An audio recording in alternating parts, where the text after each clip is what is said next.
বলুন।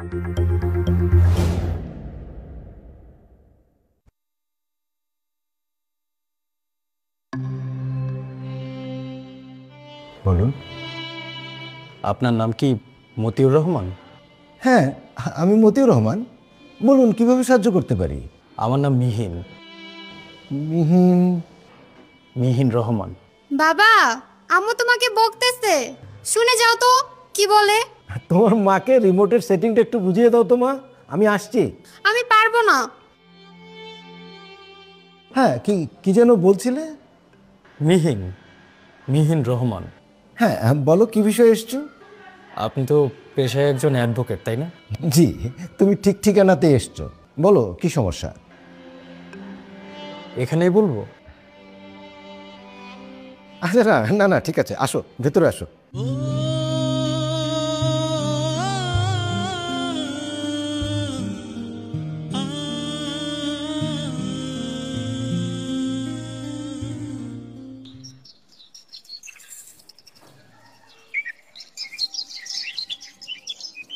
আমার ওই বাড়ি এলি আবার ওই বাইরের লোকজন খুব একটা পছন্দ করে না, তাই তোমাকে এখানে নিয়ে এলাম।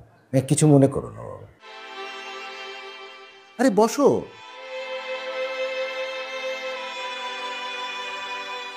এবার বলো, কি জানি বলছিলে তুমি? আমার মায়ের নাম নাজমা বেগম। নাজমা বেগম? মা মারা গেছেন আজকে 5 বছর হলো। আমার মা মারা যাবার ঠিক আগ মুহূর্তে বলেছিলেন আমার বাবার নাম নাকি মতিউর রহমান। আপনার এই ঠিকানাটা তিনি আমাকে দিয়েছিলেন। আমার মা মারা যাবার আগে আমি যখনই জিজ্ঞেস করতাম আমার বাবা কোথায়, আমার মা কখনো জবাব দেননি। আমার ছোটবেলায় মা আমাকে বলতেন আমার বাবা নাকি আমাদের ছেড়ে অনেক দূরে চলে গেছেন। আমার জীবনের একটা সময় অবধি আমি জানতাম যে আমার বাবা মারা গেছেন। পরে অবশ্য বড় হবার পর জানতে পেরেছিলাম আমার বাবা এখনো বেঁচে আছেন। তিনি নাকি তার কোনো এক ভালোবাসার মানুষের সাথে সুখের সংসার করছেন। অনেক সময় আমার মা আমাকে আমার বাবার গল্প শোনাতেন। আমার বাবা দেখতে কেমন ছিলেন, তিনি কিভাবে কথা বলতেন, কিভাবে হাঁটতেন, আমাকে সবই বলেছেন। শুধু বলেননি আমার বাবা কোথায় থাকেন, তার নাম আর তার পরিচয়। সেটাও অবশ্য আমার মা মারা যাবার আগে আমাকে বলে গিয়েছিলেন। তারপর গত 5 বছর আগে আমি আপনাকে প্রথমবারের মতো খুঁজে বের করি। আমি অনেকবার আপনার এই বাসার নিচে থেকে ঘুরে গেছি, রাস্তায় আপনাকে দূরে থেকে দেখেছি, কিন্তু ডাক দেবার সাহস হয়নি। আপনি আবার ভাববেন না আমার আপনার প্রতি অভিযোগ আছে। আপনার প্রতি আমার কোনো রাগ অভিযোগ কিচ্ছু নেই। শুধু আজকে আপনার কাছে একটা আবদার নিয়ে আমি এসেছি। আবদার?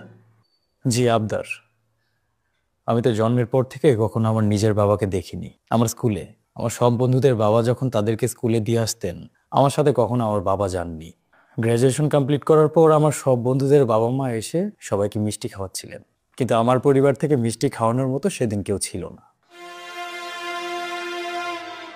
কারণ আমার বাবা সে তো অনেক আগে আমাদেরকে ছেড়ে চলে গেছেন। আর আমার মা আমার একমাত্র সম্বল, তিনি ছিলেন প্রচণ্ড অসুস্থ। কি থেকে যে আপনাকে কি বলে ফেলছি আমি নিজেই বুঝতে পারছি না। আমার কথায় কোনো ভুল থাকলে আপনি আমাকে ক্ষমা করে দিবেন। গত 5 বছরে আমার জীবনে অনেক চড়াই উতরাই গেছে। আপনি জানেন, আমার জীবনের প্রত্যেকটা ভালো সময়ে, প্রত্যেকটা খারাপ সময়ে আমার আপনাকে পাশে পেতে ইচ্ছে করেছে। কারণ আমি তখন জানতাম আমার বাবা কে, আমি তার নাম জানতাম, আমি তার পরিচয় জানতাম। আমি চাইলে আমার বাবার কাছে ছুটে যেতে পারতাম, কিন্তু পারবো পারবো করে কেন যেন পারিনি। আমি 2 বছর আগে বিয়ে করেছি। 14 দিন আগে আমার প্রথম সন্তান হয়েছে। আমি ওর নাম দিয়েছি আবির, আবির রহমান। আগামী সপ্তাহে আবিরের আকিকার অনুষ্ঠান হবে। আমার না কেন যেন খুব ইচ্ছে আপনি আমাদের সেই অনুষ্ঠানে থাকবেন। আমি সবাইকে বলবো আমার ছেলের অনুষ্ঠানে আমার বাবা এসেছে। আপনি কি প্লিজ আপনার একটু সময় বের করে আমাদের অনুষ্ঠানে আসবেন? তোমার কথা শুনে যা বুঝলাম তাতে বোঝা যাচ্ছে তিনি আমার সন্তান। আমার জীবনের প্রথম সন্তান বলে। তোমার সাথে আমি যে বিরাট অন্যায় করেছি তাতে কোনো সন্দেহ নেই, তবে প্রত্যেকটা মানুষেরই নিজের কিছু গল্প থাকে, যার কারণে সে অনেক কিছু করতে বাধ্য হয়। না না, আমি বলেছি তো আপনার প্রতি আমার কোনো রাগ অভিযোগ কিচ্ছু নেই। আপনি শুধু আমার ছেলের আকিকার অনুষ্ঠানে আসবেন, এটাই আমার জন্য অনেক বড় পাওয়া। আমি আসতে পারবো না। আমি জানি আমি তোমার মায়ের সাথে যেটা করেছি খুব অন্যায় করেছি, কিন্তু এখন আমার নিজেরও তো একটা সংসার আছে। আবার এই পক্ষের স্ত্রী জানে না যে আমি এর আগেও একটা বিয়ে করেছি, সুতরাং কখনোই আমি তোমাকে তাদের সাথে পরিচয় করিয়ে দিতে পারবো না। আমি চাইলেও পারবো না তোমাদের ওখানে যেতে, যদিও আমি তোমার ছেলের অনুষ্ঠানে যেতে চাই, কিন্তু আমি এখন রিটায়ার করেছি। কোথায় যাই কি করি সবই আমার স্ত্রীর জানাশোনার ভেতরে। হঠাৎ অপরিচিত কোনো অনুষ্ঠানে গেলে সে যদি ওটা নিয়ে ঘাটাঘাটি শুরু করে, আমি বিপদে পড়ে যাব। বাবা, আমি বাইরে যাচ্ছি। আম্মুকে বলে দিবে যাতে চিৎকার চেঁচামেচি না করে, সেটা আমার একটু লেট হবে।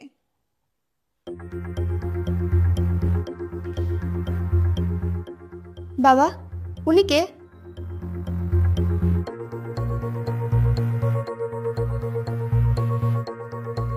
তুই চিনবি না? এটা আমার গ্রামের বাড়ির চাচাতো ভাই আফজালের ছেলে।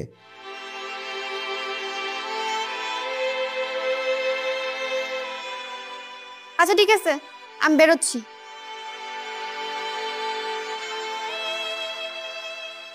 মা মারা যাবার পর আমি ভাবতাম আমার মা আমাকে কেন এত বছর আপনার ঠিকানা দেননি, আপনার পরিচয় দেননি।